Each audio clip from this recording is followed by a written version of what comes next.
Bismillahirrahmanirrahim. I am Dr. Tanveer Arshad Chaudhary, family physician expert in family medicine.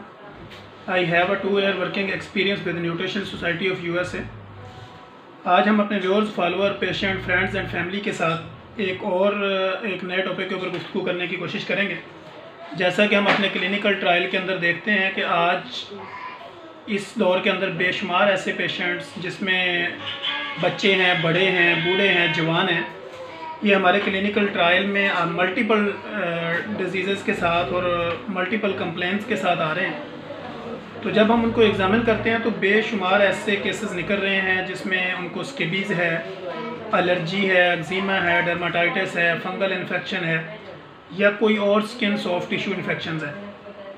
तो जब हम अपने clinical trial में ये बच्चों को, बड़ों को, बूढ़ों को, जवान को, मेल फीमेल, जब उनको एग्ज़ामिन करते हैं तो पता चलता है कि हमारी जो स्किन डिजीज़ हैं वो बेशुमार जो है वो लोगों के अंदर मल्टीपल कंप्लेंट्स पैदा हो रही हैं और मल्टीपल डिजीज़ के साथ, स्किन की मल्टीपल डिजीज़ के साथ जब पेशेंट हमारे पास आ रहा है तो हम क्लिनिकल ट्रायल में उसको एंटी एलर्जिक, एंटीबायोटिक, फिर इस तरह ओरल में, इंजेक्शन में या हम उसको एप्लीकेशन में किसी भी तरह हम उसको कोई क्रीम्स है, लोशंस हैं, ये बेशुमार ऐसे प्रोसीजर्स हैं जो हम उनके ऊपर कर रहे हैं। तो अब हम इसकी रीज़न जब देखते हैं कि पेशेंट को ये कंप्लेंट्स क्यों आ रही है, कि बहुत ज़्यादा पेशेंट इस कंप्लेंट्स के साथ आ रहे हैं कि जी मुझे ख़ारिश है, एलर्जी है, मैं जहाँ पे ख़ारिश करता हूँ मेरी स्किन जो है ना वो रेडिश हो जाती है या वहाँ पे दाने बनते हैं, फिर उनमें से जब दाना फटता है तो मेरी और ज़्यादा स्किन जो है वो डैमेज हो जाती है। तो ऐसी कंडीशन में जब हम देखते हैं तो हम पेशेंट का जब उसकी हिस्ट्री लेते हैं तो पता चलता है कि बाज़ कंडीशन में पेशेंट की डाइट का कुछ ऐसा शेड्यूल है, पानी का कम पीना है या बहुत ज़्यादा चाय वगैरह का यूज़ करना है। जैसे वेदर चेंज होता है तो आपकी स्किन के ऊपर भी उसके असरात होते हैं, क्योंकि स्किन जो है वो लार्जेस्ट पार्ट है बॉडी का। आपकी जिल्द का आपकी जो बॉडी का सबसे बड़ा पार्ट है वो आपकी स्किन है। अब जब स्किन की मल्टीपल डिजीज़ के साथ, मल्टीपल कंप्लेंट्स के साथ पेशेंट आता है तो उसमें बच्चे हैं, बड़े हैं, जितने भी हैं, उनके चेहरे पे रेडिश होती है या वो बॉडी के किसी भी हिस्से पे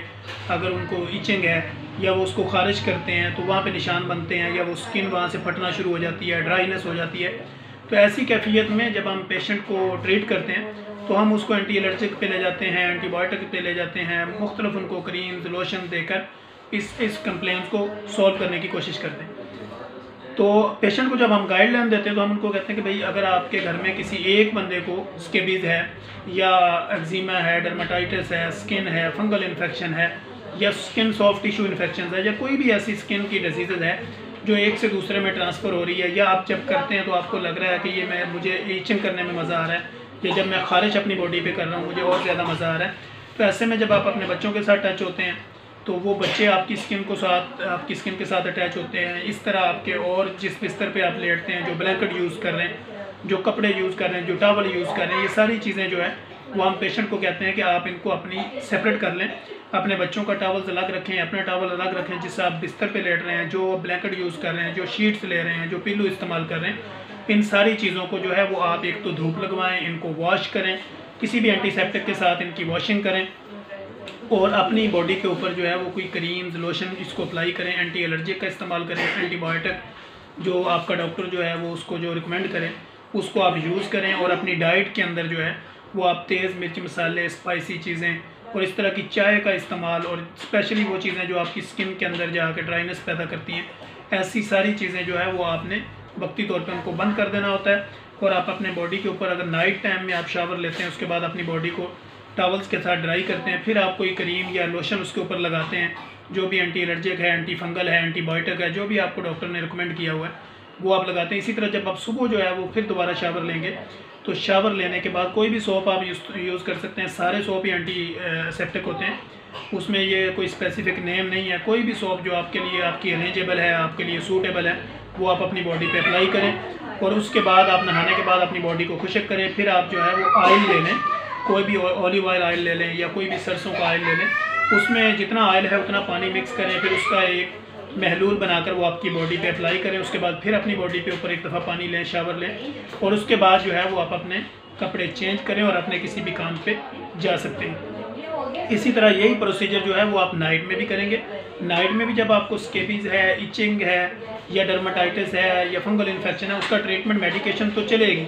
मेडिकेशन भी चलेगी, उसका इंजेक्टेबल ट्रीटमेंट भी चलेगा, उसका जो है एप्लीकेशन जो आप अपने ऊपर अप्लाई कर रहे हैं, वो क्रीम्स है, लोशन है, कोई भी चीज़ है, वो भी कंटिन्यूसली जारी रहेगा। लेकिन हम जब इसका आपको प्रोसीजर बताते हैं, इसकी एहतियात बताते हैं, तो उसमें हम ये कहते हैं कि आप अपने कपड़े, बेडशीट्स, पिल्लू और फिर जो आप अपने ब्लैंकेट्स और टॉवल वगैरह जो यूज़ कर रहे हैं, उनको आपने प्रॉपर जो है वो धूप भी लगवानी है, एंटीसेप्टिक लोशन या कोई भी डिटॉल वगैरह पानी में यूज़ करके उसको वॉश भी करना है, और इसी तरह जो है वो आपने अपनी मेडिकेशन भी जारी रखनी है, अपनी डाइट के ऊपर भी फोकस रखना है। तो तब जाके है ये रिकवरी बहुत जल्दी आसान हो जाती है, वरना ये एक से दूसरे में ट्रांसफ़र होती है, बच्चे साथ अटैच होते हैं, पूरे के पूरे घर को ये स्केबीज़ वगैरह हो सकती हैं। तो इससे बचाव के लिए आपने अपना और अपने बच्चों का ख्याल रखना है। आपने जितने भी बिस्तर जो यूज़ कर रहे हैं, जो सोफ़े यूज़ कर रहे हैं, जो बैठने की चीज़ें यूज़ कर रहे हैं, पिल्लू है, ब्लैंकेट है, बेडशीट्स है, ये चीज़ें जो आप ले रहे हैं, या कपड़े एक दूसरे के चेंजिंग कर रहे हैं, या नाइट ड्रेसेस हैं, तो ऐसी सारी सूरत हाल में आपने अपनी अपनी चीज़ों को सेपरेट करना है और अपने एंटीसेप्टिक अपनी बॉडी के ऊपर अप्लाई करने